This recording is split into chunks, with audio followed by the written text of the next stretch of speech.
hidroxilo de transformado de oro, mejor con valor, perflutiracilo con valor.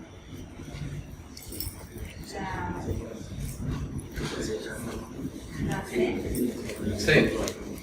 Es un fármaco antitiroideo contra uno que es sintomático, ahorita lo vamos a mencionar, ¿no? Entonces, lo primero que tenemos que saber es qué es esta patología. Entonces, vamos a ver primero la definición. Van a pasar unas imágenes, es de Los Mochis, yo soy originario de ahí, nada más para que las estén viendo. Sí, ¿no? Y la definición nos va a ayudar el de... Doctora Rosario, ¿cómo definirías o qué entiendes tú por hipertiroidismo? Pues es una enfermedad autoinmune, mediadamente autoanticuerpos, para poder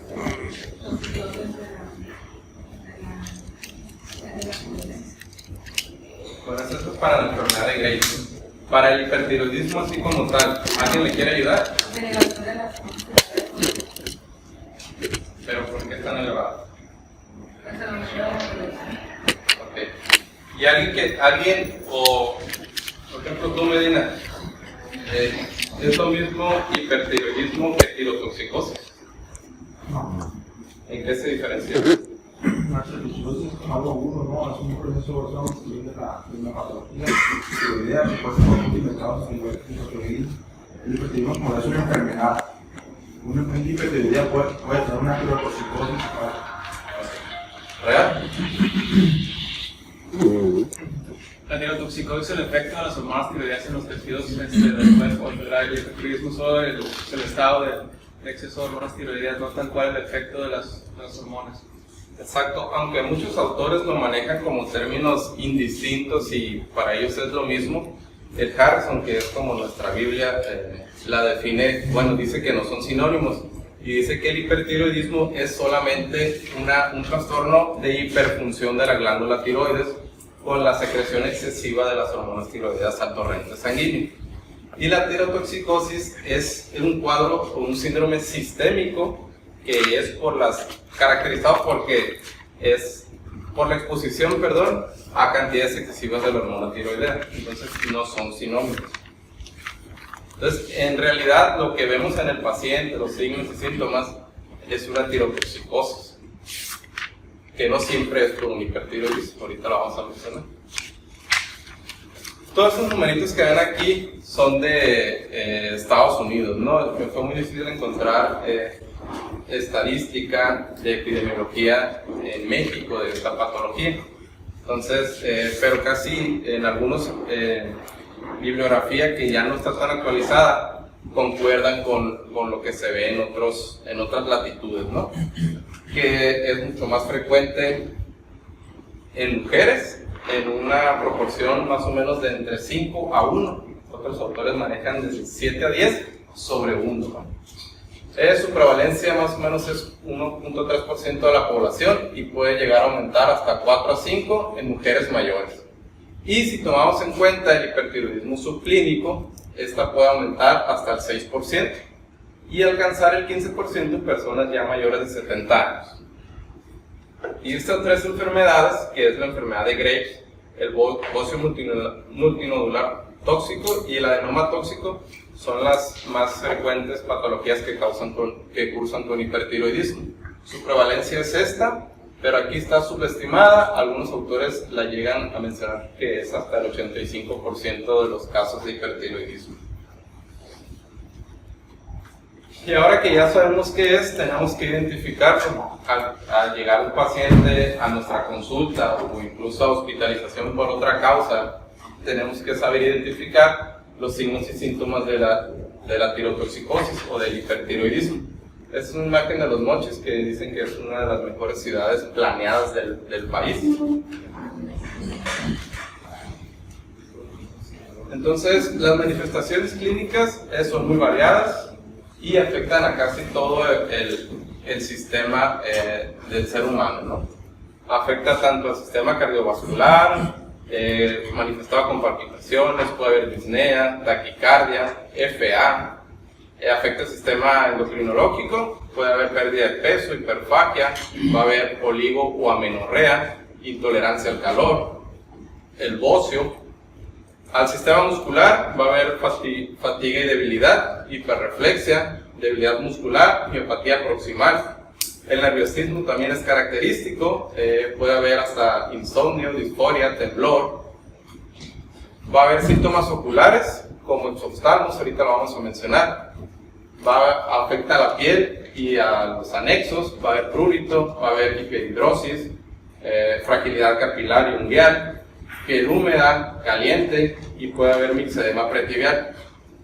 Afecta al metabolismo del fósforo y del calcio, puede presentar osteoporosis o edad ósea adelantada en niños. Y el sistema digestivo también, que puede cursar con hipertransaminasemia e hiperdefecación. Y esta es una imagen que esquematiza o que enlista los síntomas de hipertiroidismo. Del otro lado tenemos los síntomas del hipotiroidismo. Nada más para comparar cuando estén en su casa, se los puse también en el resumen. Y pues yo creo que no va a haber problema en saber diferenciar entre hipotiroidismo e hipertiroidismo, puesto que son síntomas opuestos. Mientras en uno hay intolerancia al frío, en otro hay intolerancia al calor, uno gana peso, el otro pierde, uno está taquicárdico, uno está bradicárdico, etcétera, ¿no? Y aquí vienen enlistados, como ya se los mencioné, pero nosotros nos vamos a enfocar en el diagnóstico y el tratamiento, ¿no? Entonces, le puse un resumen detallado de las manifestaciones en el resumen en Word que les serví. Aquí hay un problema en el hipertiroidismo, ese es el típico caso. Sí. El hipertiroidismo que pierde el peso. Pero hasta un 30-40% de los que llegan ganan peso. Okay. Que llegan como que si fuera tu tiroidismo. Pero con taquicardia. Entonces, se puede llegar. El libro te dice que pierden peso. ¿Por qué ganan peso? Porque después mientras no le gane al metabolismo, pues empiezan a ganar peso. Entonces, pueden llegar pacientes en un 30-40% de los hipertiroideos que llegan a peso. No necesariamente para que tengan en cuenta no es el cuadro que clásico que llegaron con pérdida de peso, sino al contrario que dicen, estoy ganando peso, le piden las hormonas del tiroides porque piensas que es por tiroidismo, y dos sorpresas que salen del resto. Que primera impresión es que el laboratorio está equivocado. Lo que pasa es que empiezan a ganar peso porque están con la creciente. Entonces no se les va a olvidar eso. Hay hipotiroideos que están obesos, hipertiroideos que están obesos. Gracias. Entonces, lo siguiente que hay que hacer cuando ya sabemos qué es y ya lo identificamos clínicamente es buscar la causa. Porque como mencionaba la doctora Steps sobre el hipotiroidismo, no hay que verlo como una patología per se, siempre es a consecuencia de algo más. Y pues esto es de Los Mochis, yo creo que es la única ciudad que tiene los 4 medios de transporte.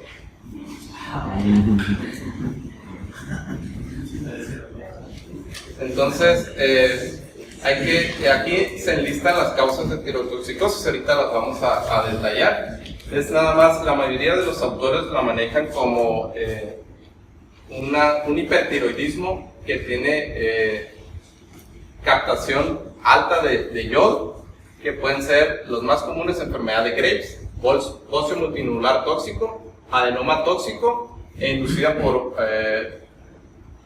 gonadotropina coriónica humana.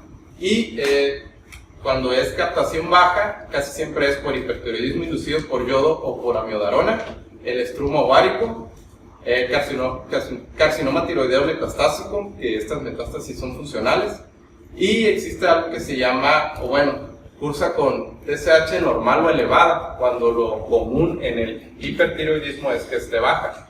Esto es un hipertiroidismo central y se puede deber a un tumor hipoficiario secretor de TSH o resistencia a hormonas tiroideas. Todas estas cursan con hipertiroidismo, que es una hiperfunción de la glándula. Las de este lado cursan con tirotoxicosis. Aquí sí hay muchas hormonas tiroideas, pero no es por una hiperfunción de la glándula, entonces no hay hipertiroidismo. Es por ejemplo, las tiroiditis por inflamación y se liberan las hormonas ya almacenadas. Y en la hormona tiroidea exógena, pues igual, la cantidad excesiva de hormonas no viene de la glándula, viene de forma exógena. Entonces, estas son las que cursan con tirotoxicosis, con todos los signos y síntomas que vimos, pero sin ser un hipertiroidismo como tal.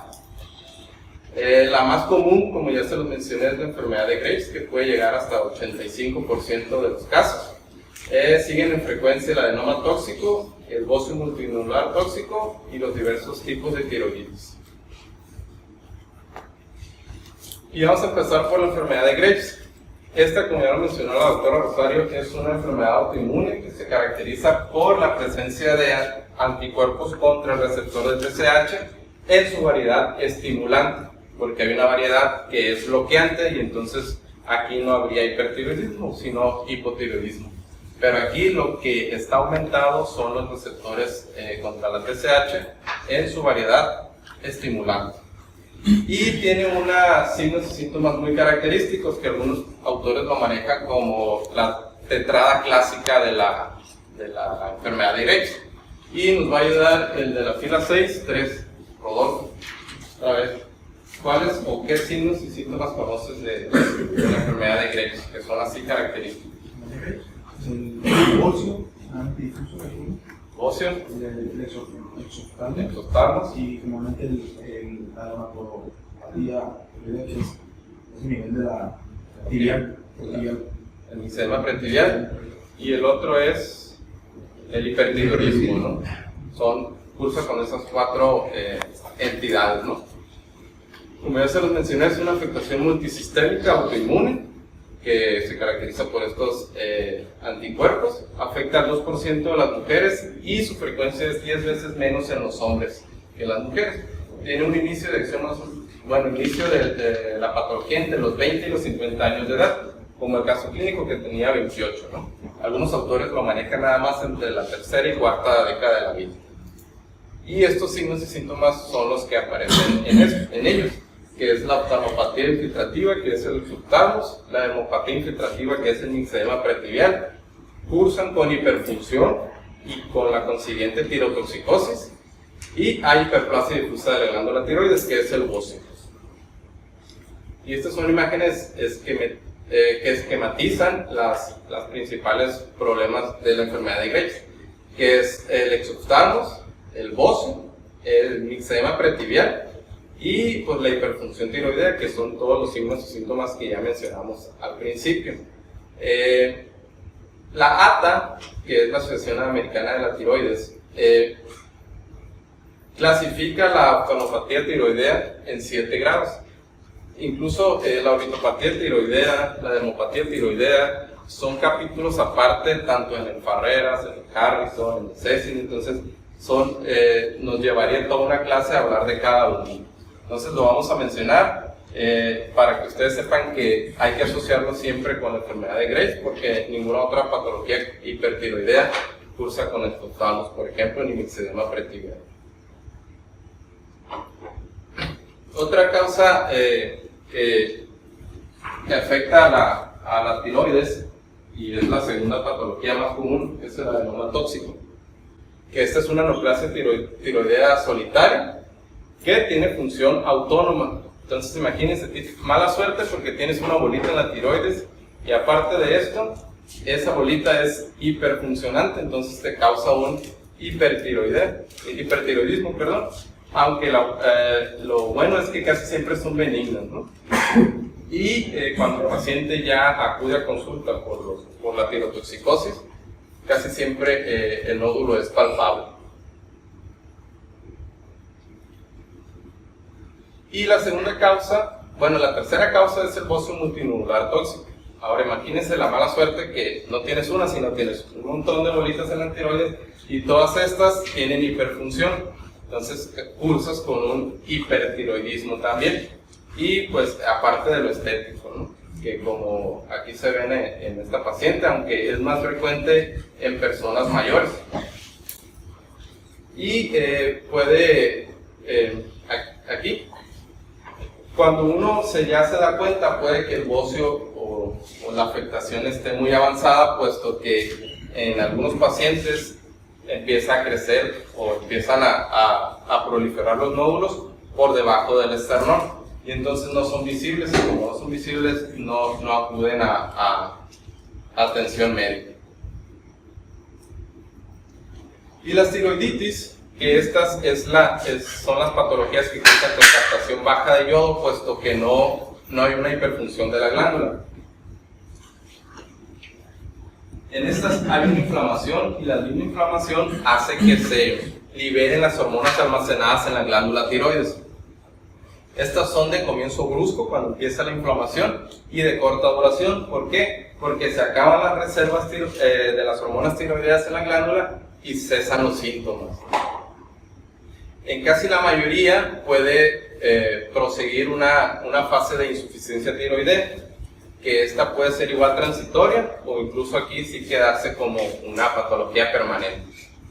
Hay varios tipos de tiroiditis, también es un tema muy extenso, pero podemos mencionar la autoinmune, que puede ser la tiroiditis silente y la posparto. De posible origen vírico, que es la tiroiditis subaguda o de Decker-Payne. Puede ser por una infección bacteriana o fúngica, que se le conoce como tiroiditis aguda. Puede ser inducida postradiación o por fármacos también. Esto sí lo vamos a mencionar un poquito más adelante.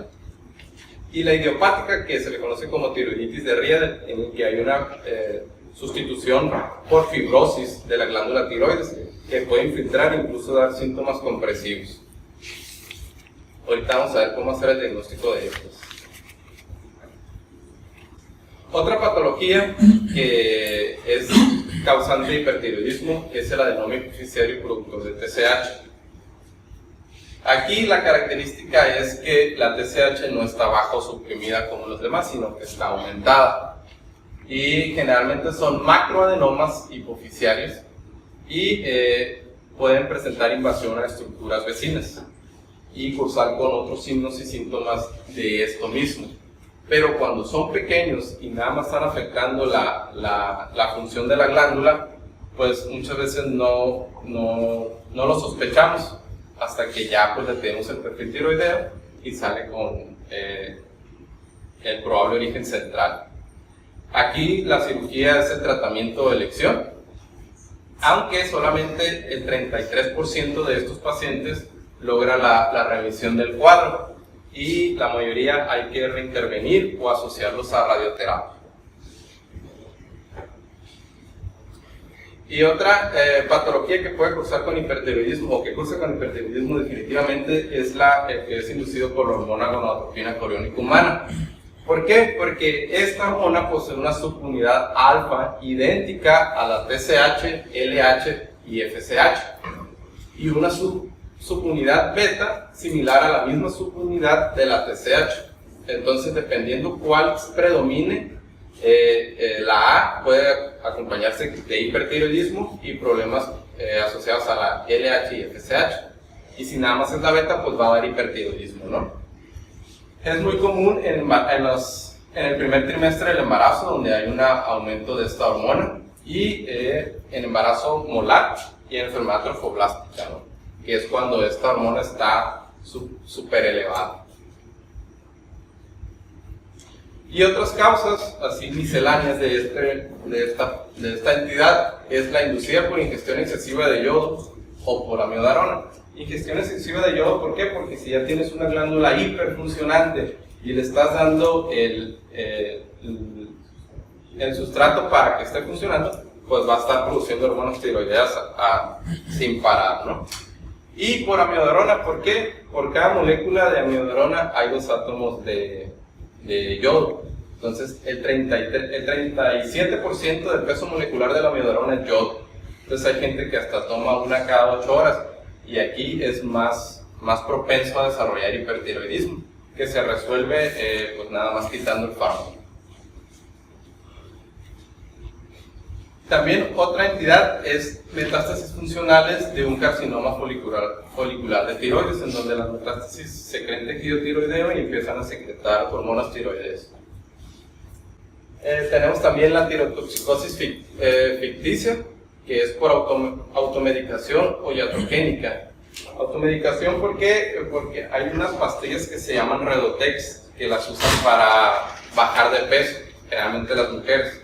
Estas contienen hormonas tiroideas.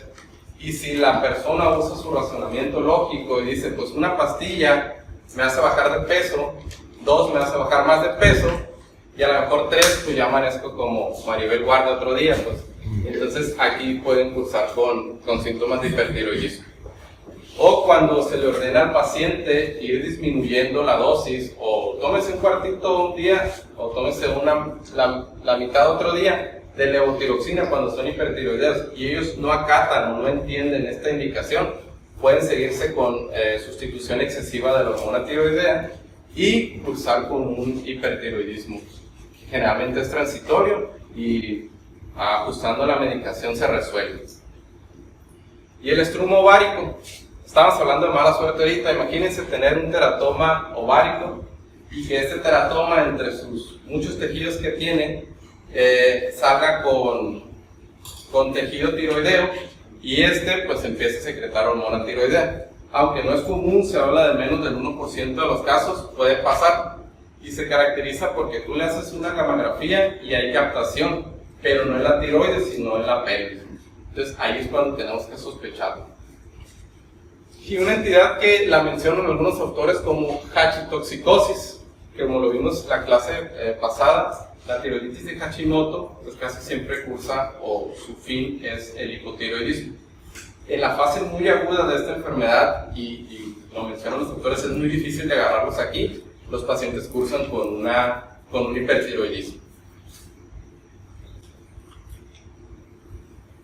Vamos a hacer una pausa para una cápsula cultural. ¿Lo sabías que? De la medicina. La célula más grande del cuerpo es el óvulo y la más pequeña es el espermatozoide. ¿Sabe por qué? Solamente se conoce un pueblo en el mundo que está libre totalmente de cáncer en cualquiera de sus formas. Son los Unda en Cachemira, que es en la India, conocidos también por su gran longevidad. Para curar la locura, los médicos babilónicos recetaban al enfermo la hoguera o el entierro vivo, y aquí sí que acababan con el problema de raíz. Y los primeros diafragmas anticonceptivos estaban hechos hace muchos siglos con cáscara de cítricos como la naranja. En Mochis también tenemos un cerro, no solo Hermosillo, que es el Cerro de la Memoria, y a las faldas de la ciudad, ¿no? Entonces, ya que hay que confirmar el diagnóstico, vamos a ver cómo. Primero, el siguiente paso a seguir siempre va a ser pedir el perfil tiroideo, con la T3 y la T4 y la TSH, ¿no? Y, bueno, si tiene manifestaciones clínicas de enfermedad de Graves, como ya las mencionamos ahorita, lo mencionó el doctor Medina, y tenemos un perfil tiroideo caracterizado por hipertiroidismo, le achacamos el problema de la enfermedad de Graves, y ahí para el estudio según muchos autores. Ya no es necesario pedir toda la batería de estudios. Si tenemos duda, pues podemos pedir los anticuerpos contra el receptor de TSH, los anticuerpos antiperoxidasa y antitiroglobulina, que estos también se presentan en la enfermedad de Graves, pero en muy bajo porcentaje. Podemos pedir una gamografía para ver si hay captación alta o captación baja, como ya lo mencionamos ahorita. O incluso una ecografía tiroidea, sobre todo si estamos hablando de una patología que curse con nódulos. Este es un algoritmo muy práctico para, dependiendo los estudios que le vayamos haciendo al paciente, vamos a ir llegando al diagnóstico. Pues es un poco largo, un poco tedioso. Vamos a mencionar así lo más común. Tenemos signos y síntomas de hipertiroidismo. Lo primero que tenemos que hacer, como les mencioné, es pedir el perfil tiroideo. Si esto es normal, pues ya excluye el diagnóstico, ¿no? Si cursa con TSH baja y T4 libre elevada, que es el hipertiroidismo clásico, tenemos que, es el hipertiroidismo primario. Si cursa con bocio, sí, y este es difuso y tiene anticuerpos contra el receptor de TSH más la clínica que ya mencionamos, pues es una enfermedad de Graves, ¿no? Ya no hay que buscarla. Si cursa con bocio y este es nodular, pueden ser el adenoma tóxico o el bocio multinodular tóxico, dependiendo si es uno o son varios. Si no cursa con bocio, pues tenemos las otras entidades que mencioné ahorita. Y si el bocio es más o menos, puede ser por la hormona gonadotropina coriónica humana, por hiperemesis gravídica o el coriocarcinoma hemolidatiforme que ya mencioné ahorita. Si le pedimos el perfil tiroideo y este sale con una TSH baja, pero la T4 está libre, está normal, y la T3 está normal, pues es un hipertiroidismo subclínico, ¿no? Si la T3 está elevada, se le conoce como hipertiroidismo por T3, es otra patología aparte. Y si el perfil tiroideo da como para hipertiroidismo central, caracterizado por TSH normal o alta, y la T4 alta, pues tenemos esta patología que es el tirotropinoma, que es un término ya antiguo, que es el adenoma productor de TSH, y si no, es una resistencia a las hormonas tiroideas. Esta está también en el resumen, lo revisan ya más detenidamente. Pues en la enfermedad de Graves cursa con captación elevada, los adenomas tóxicos y el bocio multinodular también, y los que mencionábamos que es nada más por tirotoxicosis, que no hay una hiperfunción de la glándula, cursan con captación baja. El diagnóstico de la enfermedad de Graves pues es relativamente sencillo. Tenemos que tener la clínica, la TSH va a estar suprimida, la T3 y la T4 van a estar elevadas, más la T3, y va a haber la presencia del anticuerpo contra el receptor de TSH, que se los mencioné ahorita, es la variedad estimulante. Y la gamografía va a haber una captación difusa y aumentada en toda la glándula. Este es el anticuerpo que se le conoce como un estimulador de tiroides de larga acción, porque aparte de que simula ser la TSH, se queda ahí mucho tiempo. Entonces la glándula está hiperfuncionante bastante tiempo. Y en esta ocurre algo muy característico de la enfermedad de Graves. Esta es una gamografía con una hipercaptación difusa de toda la glándula, y esta es una ecografía tiroidea que cursa con, se dice que al Doppler color se obtiene un incremento llamativo de la vascularidad, de la vascularización que se denomina infierno tiroideo. Entonces es común que los radiólogos reporten esto. Para el diagnóstico de las otras dos entidades comunes, que es el bocio multinodular tóxico y el adenoma tóxico, pues la TSH va a estar suprimida o disminuida, la T3 y la T4 van a estar elevadas. Aquí hay que solicitar también el ultrasonido, que va a demostrar una glándula aumentada de tamaño con presencia de múltiples nódulos. Y la gamografía va a haber áreas focales de hipercaptación entremezcladas con áreas de captación disminuida. Y el adenoma tóxico pues es un nódulo palpable y es único. La TSH igual va a estar suprimida. En el ultrasonido va a haber un nódulo único, bien definido, sólido. Y en la gamografía va a haber área focal de hipercaptación con anulación funcional del resto de la glándula. Y este es un ejemplo, es un bocio multinodular tóxico. Vemos muchos nódulos hipercaptantes. Y aquí, como nada más capta el nódulo que es el adenoma tóxico.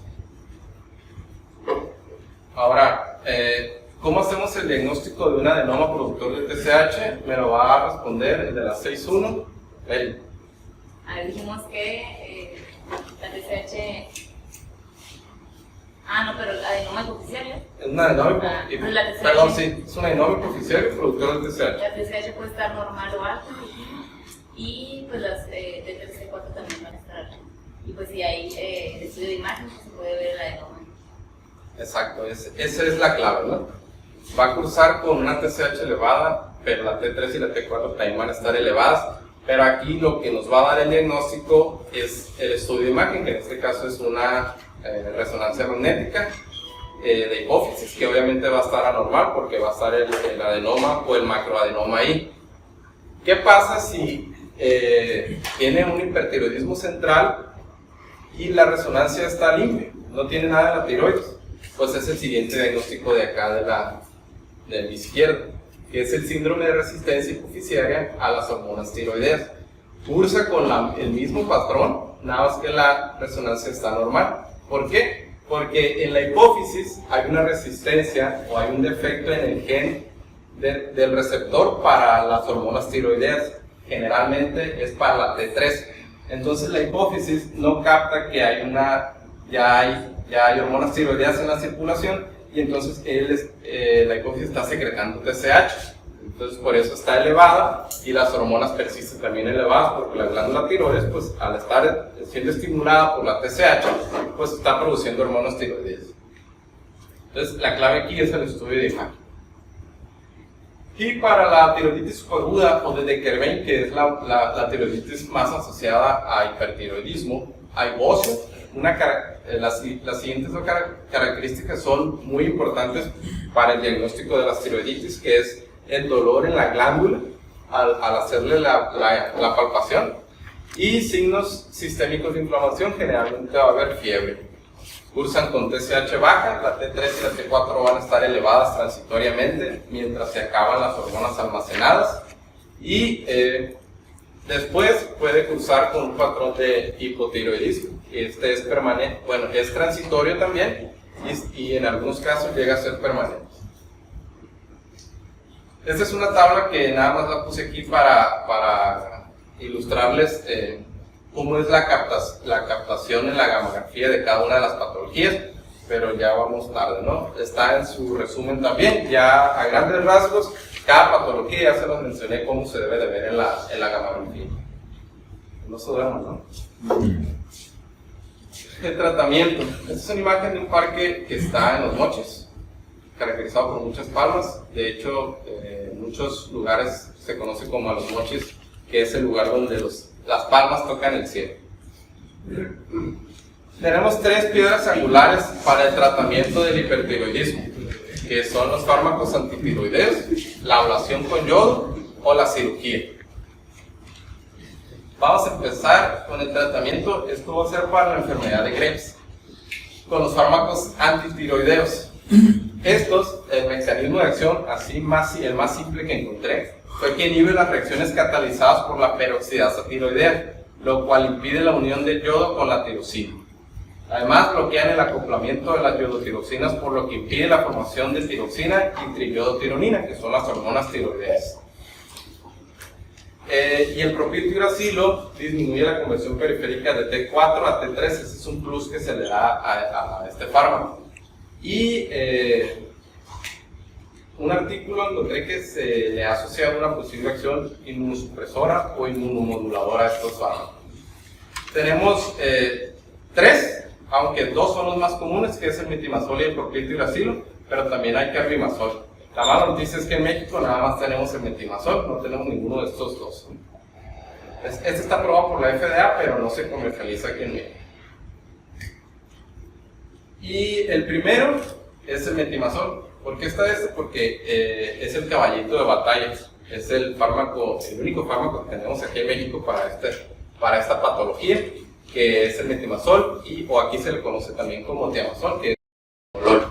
Se recomienda en todos los pacientes que cursen con tirotoxicosis sintomática, generalmente más en los de edad avanzada, y que tengan frecuencia cardíaca superior a 90 latidos por minuto.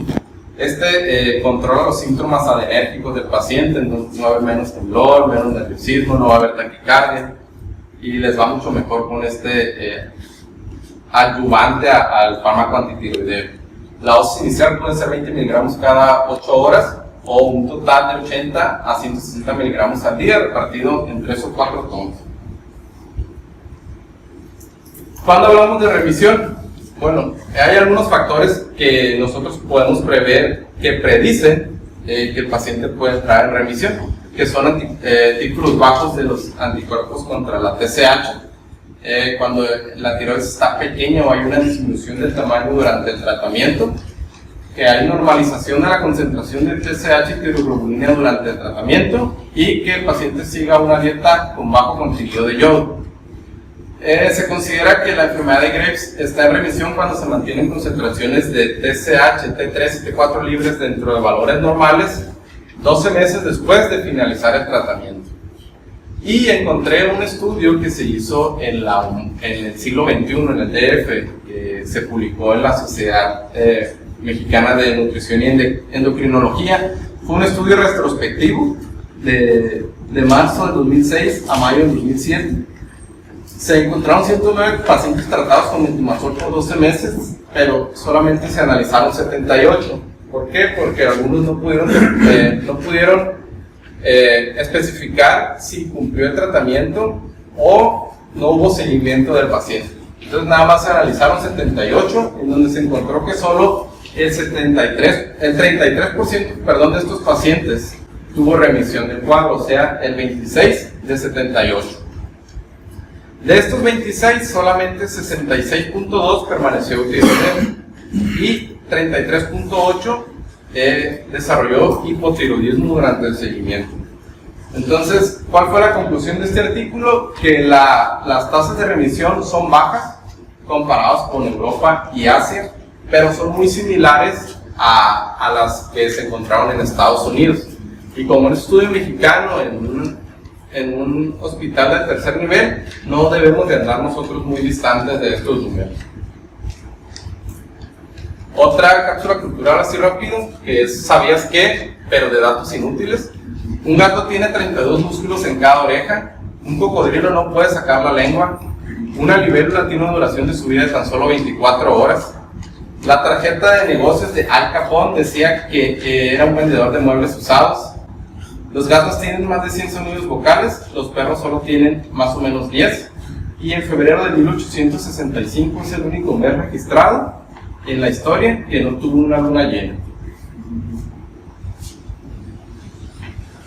Si no funcionó con los fármacos antitiroideos, tenemos otra opción que es el yodo radioactivo, que en Estados Unidos y la guía ATA menciona como que el yodo radioactivo ya está siendo utilizado de primera intención en aquel país, antes incluso de los fármacos antitiroideos. Este destruye el tejido tiroideo, se utilizan dosis de 100 milicuries por vía oral, el tratamiento puede ser ambulatorio.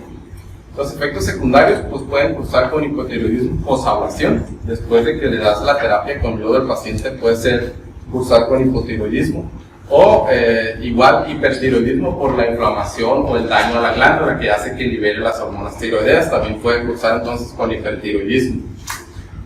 Y se desmiente, la guía ATA desmiente algunos mitos que no, pues te van a dar radiación de la tiroides, te va a dar cáncer después. No, esto no es cierto, no aumenta el número de cáncer de tiroides, ni de infertilidad, ni de abortos espontáneos, ni de bebés con defectos congénitos. Claro, está contraindicado en el embarazo. Dice la guía ATA que en toda paciente en edad fértil que sea candidata a recibir este tipo de tratamiento se le debe de realizar una prueba de embarazo. Y la paciente se puede embarazar 6 meses después de recibir la terapia con yodo. Como lo mencioné, puede cursar con hipertiroidismo por radiación. Entonces, la guía ATA recomienda dejar propanolol y metimazol. Y estar con propanolol y metimazol como preparación a la terapia con yodo. Se debe de retirar 2 o 3 días antes y reanudar 3 a 7 días posteriores para prevenir el hipertiroidismo post-radiación. Y se debe hacer control de la TSH al mes y ya de ahí valorar si ya se suspenden los fármacos y el paciente quedó eutiroideo. Y la otra opción de tratamiento es la cirugía, que esta no suele recomendarse, tiene nada más estas indicaciones, que es cuando el resto de las modalidades están contraindicadas, cuando es un bocio de gran tamaño, cuando hay una reacción adversa a un antitiroideo en el embarazo, cuando hay sospecha de un nódulo tiroideo maligno o cuando por X o por Y causa el paciente tiene un hiperparatiroidismo y este requiere corrección quirúrgica. Se recomienda la tiroidectomía total. ¿Por qué? Porque la subtotal tiene un 8% de persistencias y recurrencias a 5 años. Aquí la guía ATA recomienda detener los fármacos antitiroideos y los betabloqueadores. Y como se va a hacer una tiroidectomía total, asumimos que el paciente va a quedar en hipotiroidismo y entonces se debe de iniciar tratamiento con levotiroxina y medir la TSH de 6 a 8 semanas después. Esto lo voy a mencionar así rápido, es el tratamiento para estas otras patologías, que es el bocio multinodular tóxico. se utilizan los fármacos antitiroideos, logran el eutiroidismo al paciente, pero al retirarlos, el hipertiroidismo recurre y no previene el crecimiento nodular. Entonces le tenemos que ofrecer el tratamiento definitivo a este paciente, que es con cirugía, cuando se ocupa una corrección rápida del hipertiroidismo, cuando los nódulos son sospechosos de malignidad, cuando el bocio es compresivo y en caso de que estén contraindicados el yodo, ¿no? Igual se recomienda tiroidectomía total con después sustitución con levotiroxina.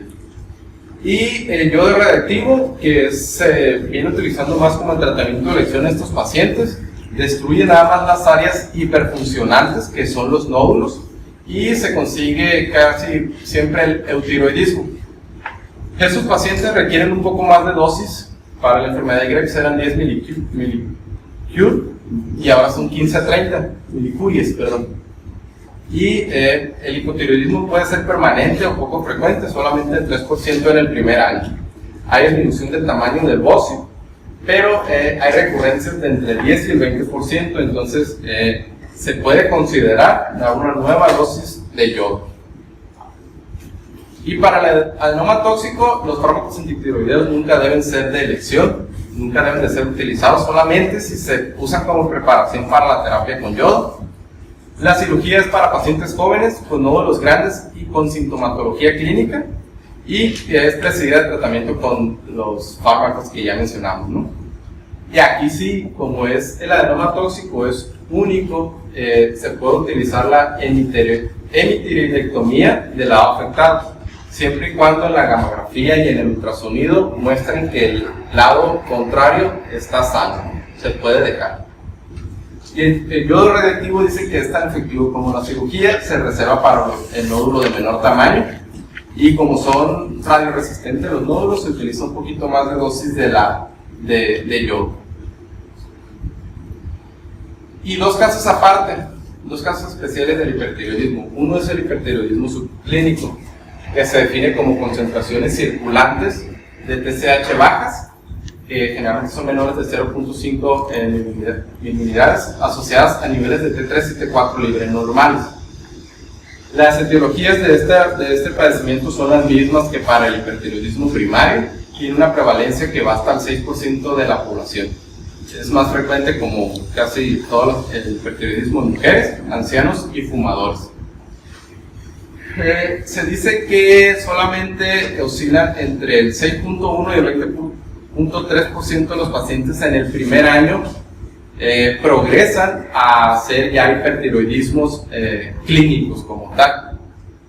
Pero cuando la TSH es menor de 0.1, casi el 100% progresa a hipertiroidismo clínico en cuestión de meses. ¿Y cuándo se trata? Bueno, cuando los niveles de TSH son menores a 0.1, cuando el paciente tiene alto riesgo de complicaciones derivadas del propio hipertiroidismo, que son en mayores de 65 años, aquellos con riesgo de arritmias y mujeres con menopausia o con riesgo de osteoporosis. Y si se decide vigilancia nada más en cuadro, se debe de hacer, se deben de medir el perfil tiroideo cada 6 meses. Porque así como es frecuente que progresen a hipertiroidismo clínico, es probable que también revierta la alteración y el paciente se mantenga sano. Y otro es el embarazo en pacientes que cursan con hipertiroidismo. Ahí tenemos que hacer la diferencia. Primero afecta entre el 0.1 y el 1% de los embarazos, y las mismas causas que afectan al hipertiroidismo clínico pueden afectar a las pacientes embarazadas.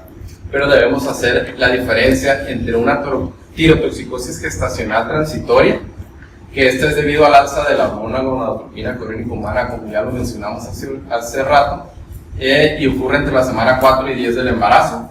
No provoca morbilidad y se encuentra con un TSH suprimida, pero el embarazo cursa como un embarazo normal. Pues la paciente está asintomática y aquí nada más hay que vigilarlo, ¿no?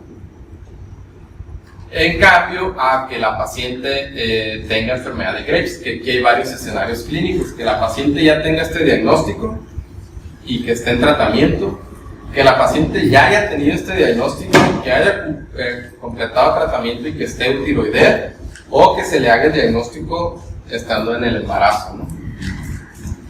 Este es importante tratar porque las hormonas tiroideas cruzan la barrera placentaria y pueden dar en el feto hipertiroidismo,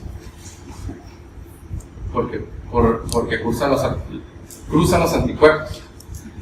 Se asocia a parto prematuro, bajo peso al nacer, hipertensión, insuficiencia cardíaca en la madre, también con hipertiroidismo neonatal, como ya se los mencioné.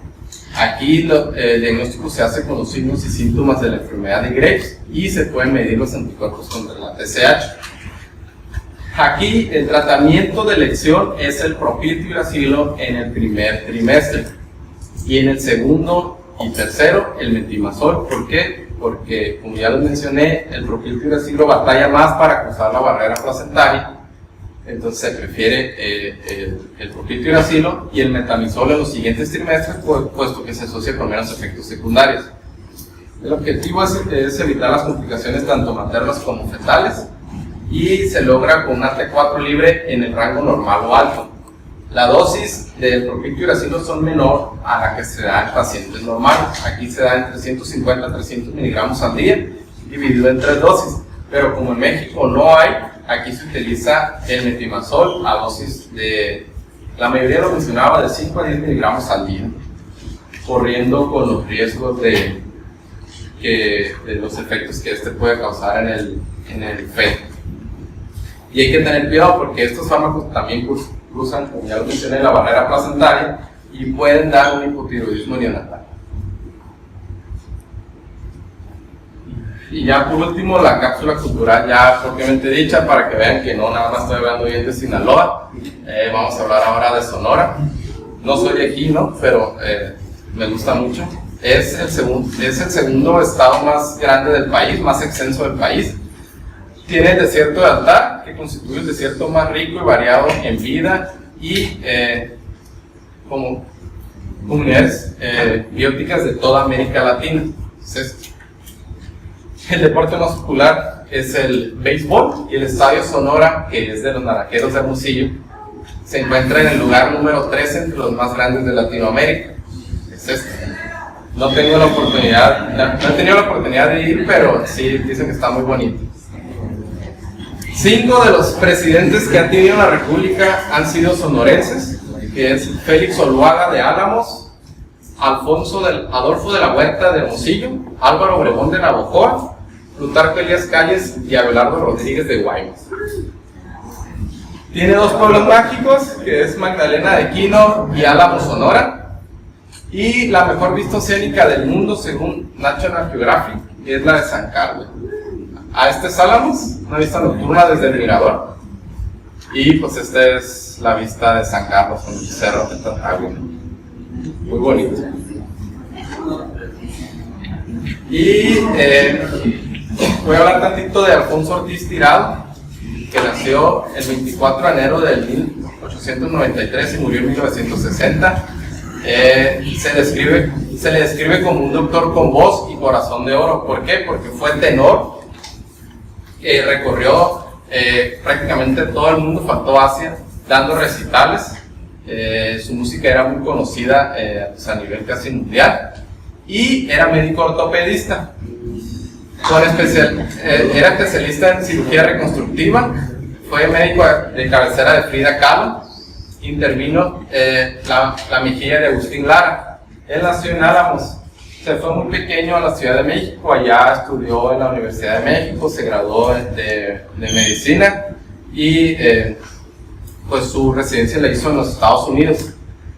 Dice que edificó un hospital infantil que tenía una placa que decía: levanté con mi canto este templo para olvidar el dolor, puesto que él hacía pues sus presentaciones y con lo recaudado logró construir este hospital infantil, que después fue la unidad de cardiología del IMSS y quitaron esta placa.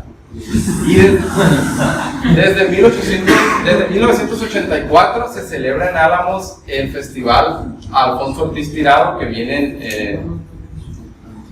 vienen músicos de todo el mundo Y este año, bueno, el año 2020 va a ser del 24 de enero al 1 de febrero. Se dice que los últimos 2 años han ido 120,000 personas en cada año. Entonces, dicen que se pone muy bien, yo no me ha tocado yo. Pues aquí está, ¿no? Toda la plaza que se pone bien retacada. Y muchas gracias, ¿no? Es todo.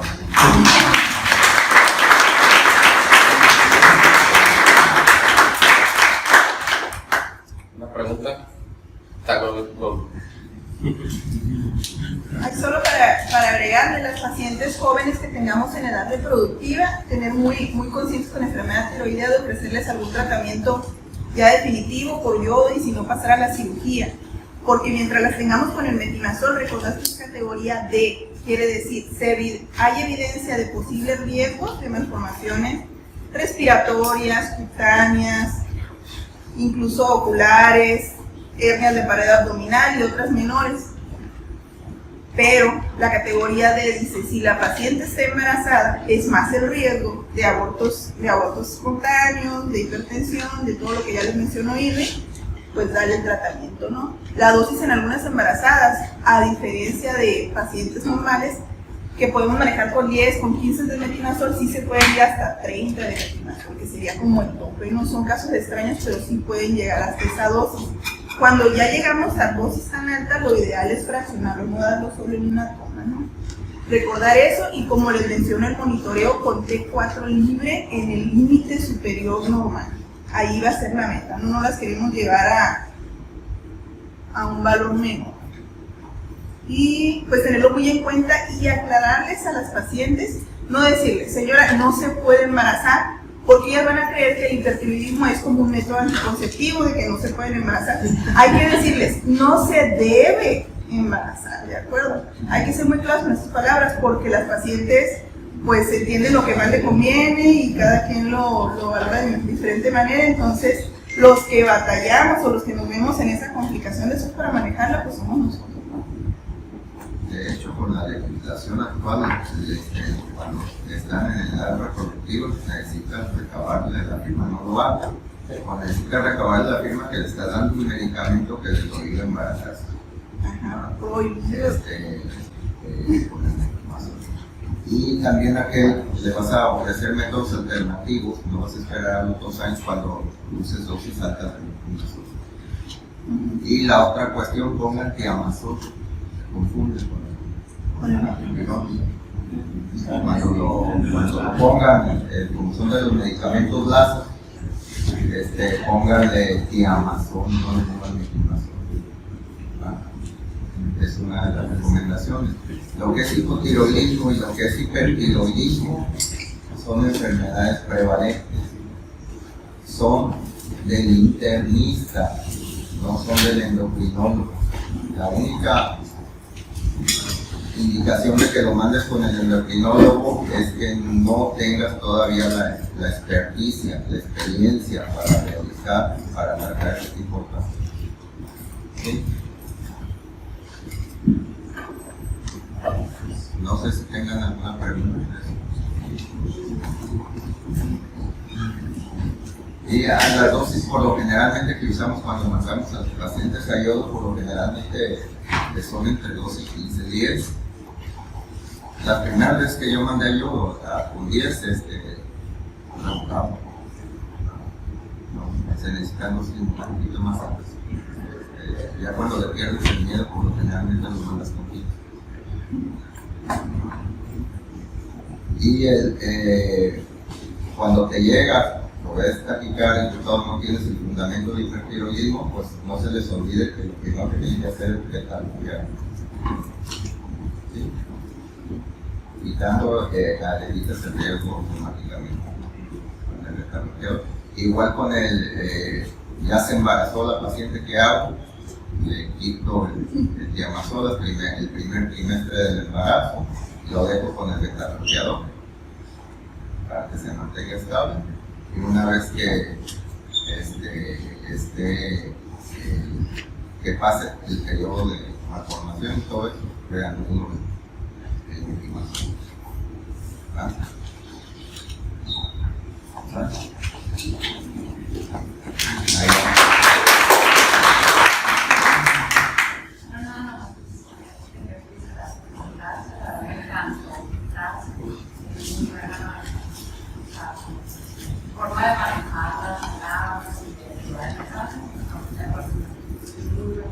interna,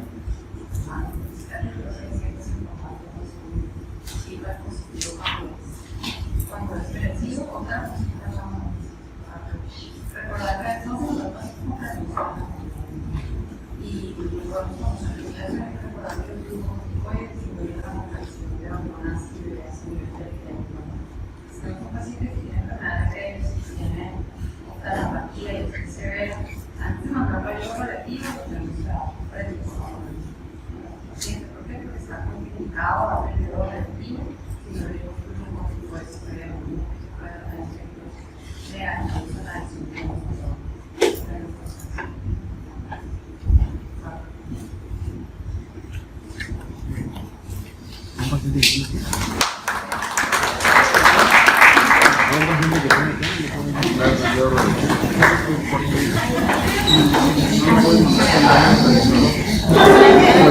No, nomás a los que tienen que cosas. Ya no le oí tampoco.